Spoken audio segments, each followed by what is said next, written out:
So that means if I have to walk that Kundalini awakening path, I have to work on my traumas and beliefs, because if I don't work on that, that journey cannot start. Oh yeah, not you cannot start, you cannot advance. It's not, the journey is already started, right? But where are you gonna reach? There is people who will reach very high very quickly, and there is people who get stuck. So what's the difference? Some people, they have the motivation to work on everything, and some people, they get lazy. Oh, no, I'm good like this. Until they are in a relationship, and that relationship will bring the problems, and that's when they start looking and they say, okay, I have to work on this. There is no other way. You cannot have an awakening if you are still stuck with the past.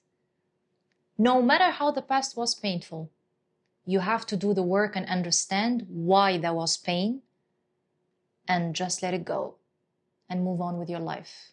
Otherwise, if you're going to carry that, it will not go to the higher frequency. Like the higher frequency is the frequency of forgiveness, frequency of love.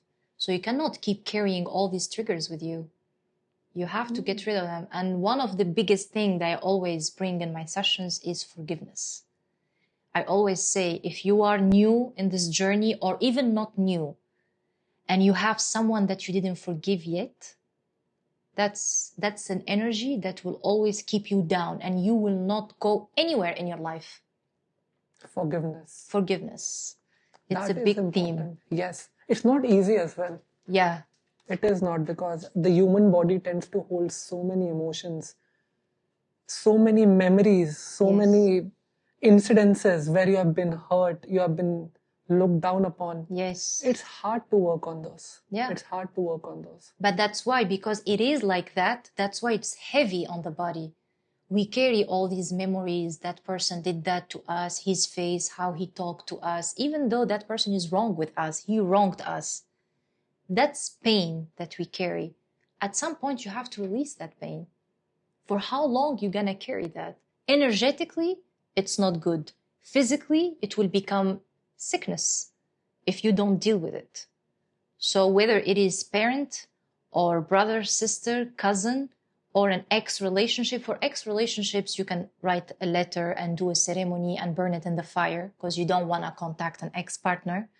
But for family, you would want to do that step. And again, forgiving, you can forgive with boundaries. It doesn't mean I forgive you, let's have fun together again. I forgive you, I understand, I love you, and let's move on. I move on from that. It's up to him if he's going to forgive you. It doesn't matter if the other person will forgive you or not. Because I think people are so scared to do this step because they're scared the other person will not forgive and they're going to reject. It doesn't matter. You are doing it for yourself. You want to clean your heart. You don't want to have something in your heart. Because the day where you're going to leave this world, you want to be as pure as possible. So this is how forgiveness is one of the biggest themes that people should work on. Once you do that piece, it's already a journey in itself, forgiveness. It will take time. You will take time to sit. If you have to forgive your father, oh, my father did this to me, he did that. You have to sit with those, forgive, let go, and try to rebuild that relationship. Okay.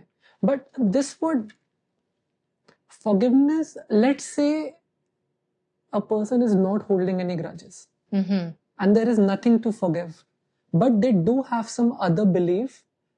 And hypothetically, let's just say they do not overcome that for a long period of time, 10, 15 years. Does that mean that they get stuck in that journey and they would have to come back again? But depends what belief. You need to tell me. I don't know. You have to tell me what belief they have about that person. Is it judgment?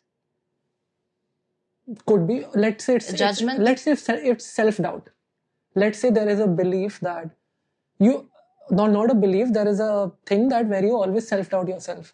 And if you don't overcome that in this lifetime, do you have to come back on Earth again to fix that? Or? Yeah, because you're self-doubting yourself because you think you are that guy who maybe when you were a kid, they mock you at class, so you lost your confidence back then and you carried it with you. The idea of awakening is realizing that you are God.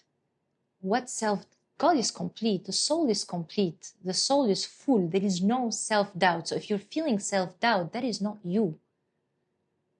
Right? And the idea is to reach to you, to be complete, to be full. So you have to go there again, because you self-doubting yourself means you're not realizing who you are. So you're not there yet. So the questions are, why you are self-doubting? When did this start? With who it started? How can you reprogram that belief and understand why that happened to you and move forward without it? Okay. And if I don't realize that, that means I won't be able to step into my power until then. Oh, yeah. Yeah, I mean, self-doubt is one of the things that you have to overcome, right? Why self-doubt? Is because you don't trust your skills? Why you don't trust your skills? You need to increase your belief in yourself. Depends. There is so many layers to it. Does it also mean that it was one of my life lessons in this life? It can be, yeah, for sure. If it keep repeating and you see it as a pattern, it means, that is your life lesson and you have to get the lesson. You better get it this time because you have a nice life here. You don't want to reincarnate to be in somewhere else, right? Yes. Harder. So does that also mean if I completely awaken to that Kundalini journey, I won't have to come back to Earth again? So this is what I believe. Yes. Like from the books, from whatever I really believe. If you reach a level of awareness, I think in this life, you might not reincarnate, and there is other levels in the spiritual world. Like what? Like there is this book I'm reading. It's about the whole existence and what this life and the other life.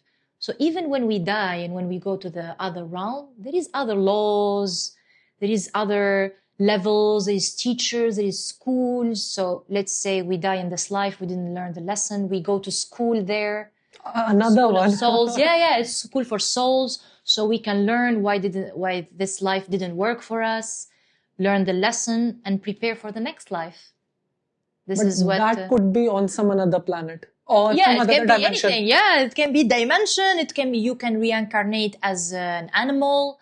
You can reincarnate as anything. There is no gender. It's just consciousness. You can reincarnate in any other dimension. That is true. That is something I myself believe in. Like the soul is so pure, it doesn't have genders. Genders is something that we have created so that we can put on a costume on this earth and then experience life through that character or a VR headset. Exactly.